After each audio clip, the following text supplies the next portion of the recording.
An líana Niste céadúir an Labhair tá Siobhán Niclónacha ball de bhord an Taibhdhearc. A Siobhán fáilte go dtí an chláir? Gur míle mágad ce chuil tú. Tá go maigad. A Siobhán tá an Taibhdhearc ag ceiliúradh mór im líana. As rud é gur béh seo an céadúir dom aglah radú a dhéanamh faoin Taibhdhearc. A bhris na inse dom beagání faoin Taibhdhearc. Beagání faoin Star War atá leis an Amharclann agus faoin gomóra atá gcuibh im líana. Cén sé dearfa. So an cumóra atá a dhéanamh an im líana ná tá an Taibhdhearc níocha bliain an bhód fan tá sé níocha bliain díos im líana agus tasín wan ceiliúradh mór a dhéanamh an éacht seo. So tá an Taibhdhearc lonaí shráid lár a gcathair na Gaeilge agus sí Amharclann Náisiúnta na drámaíocht de Gaeilge atá insi agus tá gathais bin mór le rá hééis a bheith an státe le níocha bliain anú sin am asc Siobhán McKenna arstóir fearcáiliúil damda. Agus an séagus an seachta los fehead go mí dearfóver am lína, tá muidir dénne ceiliúradh mór an méidir tá baint amach ag an Taibhdhearc in níocha bliain anús. So by Melissa Stafford sin Mac le Sean agus mór Stafford atá hééis bheith banteach leis an Taibhdhearc le blianta fada, ba Melissa ag chur show Harbh specialta an státe an ségus an seachta los fehead go mí dearfóver. By míonna go sé mór drama a bhí an státe Taibhdhearc á cinelín by míonna dó a hógáil ag Melissa agus á athléirú mar fá mar chuid gan show seo agus by ceol agus dansa agus aina agus pásantachtí mór le rá á eáil agan an icha. So bei sé sin siúil maidirs mar an ségus an seachta los féad go mí dearfóver agus tá tici ar fáil go sin a hanahéin is féidir le daoine breisiolalas áil ó malanan siad an Taibhdhearc ar Twitter nó mai héin sibh go dtí an sibh idirlína an Taibhdhearc.ie agus ba olalas an sin faoin seo agus faoine tici go sin. Ach chomach lei sin ba níos mú imachtaí agrú agan ein san cúpla seachtain ag san cúpla mí atá an moch rowan mar leis an seo seo an Taibhdhearc ag níocha baimuidir brandú siar don chuid is mó ach is dul an ghfuil sé tábhachtach agus ceapar an bhord agus gatainna tá banseach leis an Taibhdhearc ghfuil sé tábhachtach go mraíonn muid amach rowan chomá. So chomá le bheith brandú siar ar nééis tá banse amach ag an Taibhdhearc, tá muidir géirí imachtaí agrú gur féidir le daoine is muintir a riinslinn agus a bheith banseach le brandú amach rowan in mar Amharclann agus ag community céad gur wathlann a bhaint amach san céad níocha bliain eile tá amach os a gcóir. Tá sé go hinnta cua sé bheith ceiliúradh nócha bliain ar an bhód, tucaí mé rás Beiidir go dtí an todhchaí cúpa nóméid ach ag gabhadh siar ar an nócha bliain atá bhuiil sé bheith feimimiú. An siadan tú an bhfuil fás nó laidú ar an líon daoine a haon chuig drámaí Gaeilge sa látáinniu an a gcumpráid leis an am a thuí thart. Dólam ghfuil rudí hééis athrú go mór in san am atá i mí thart. Tá an Amharclann hain hééis athrú go mór seansbfuil is ag cuid go de éisteachta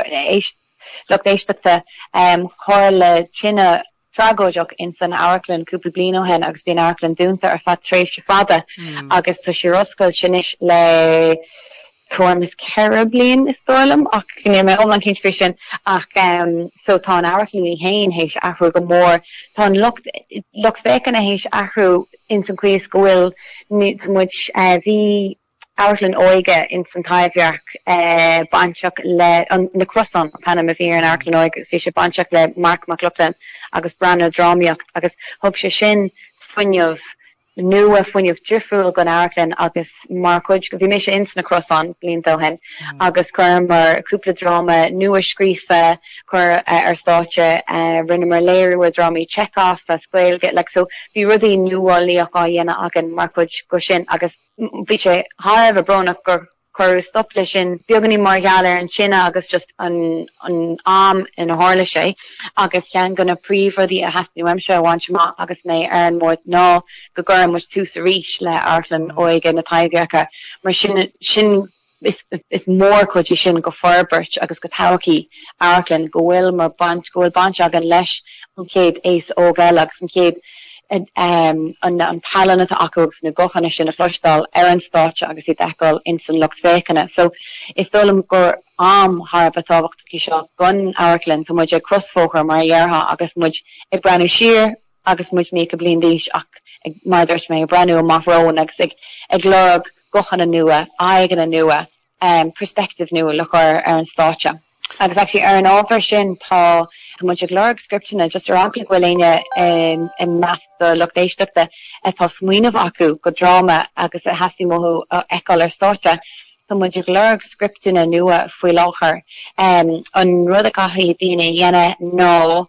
an smuoinmh acu nó an téama gon drama, imlína gon drama agus bíbla charactéirí chuma le Phríora examplach a chur ráithe an Taibhdhearc,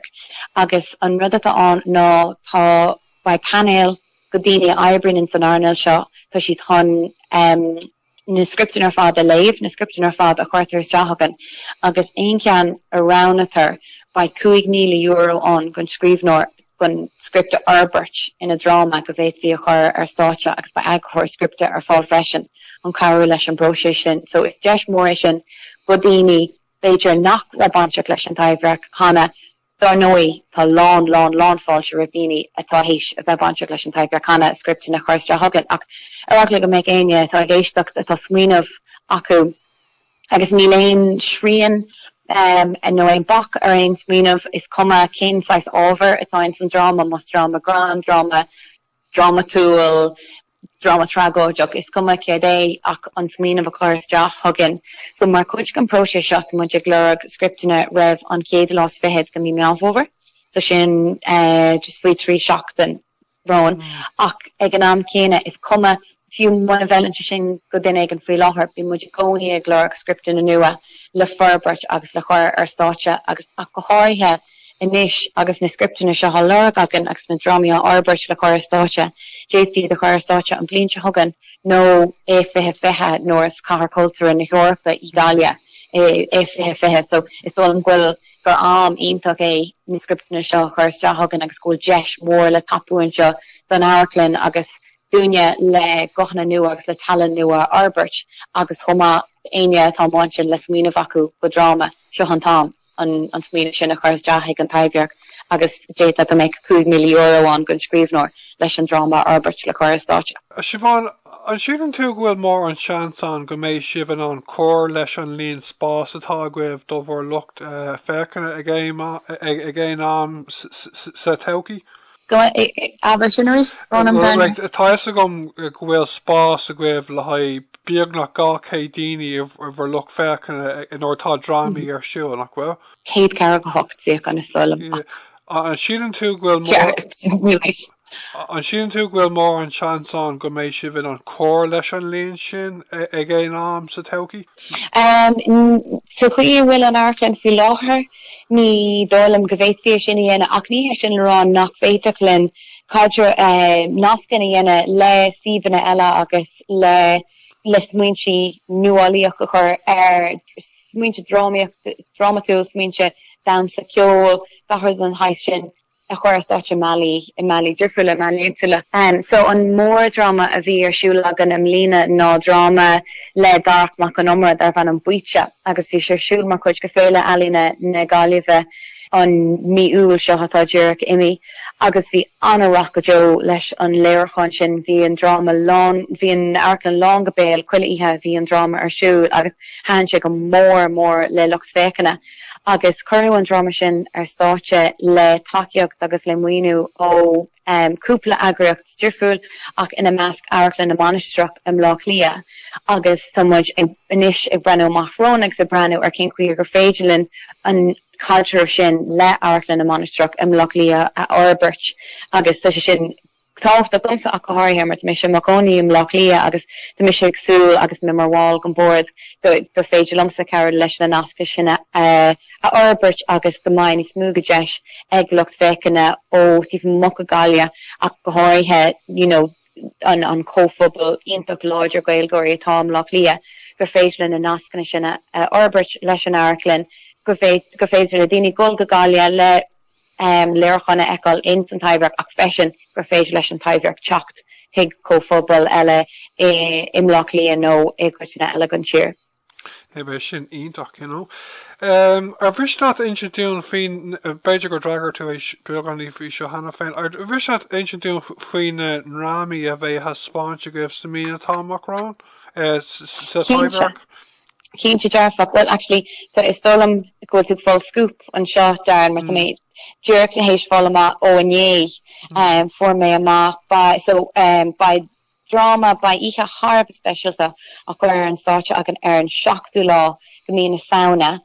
a míonna agus an rud a bheith san ná go mai ban na háirtanna fiormór le rá an Dr. Leila Doolan bei si ag chur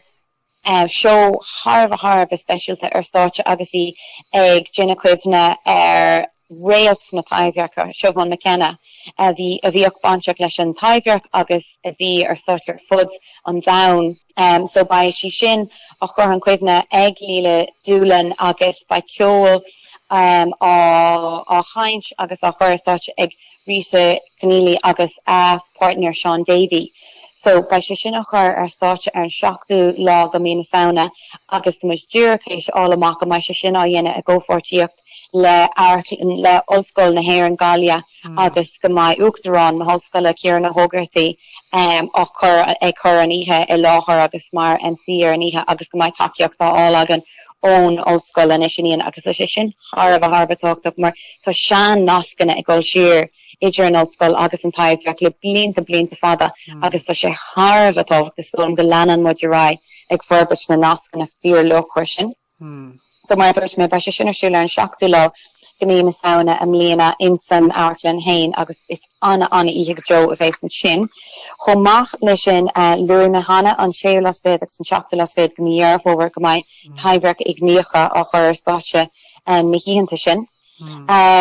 Más agus an sin ina dhéir sin ar an creathú lá go míonna saona sin sahrann by Aisteoirí Bhreanáin ag chur gádráma ar státe agus ar sahrann an seachtú lá déag míonna saona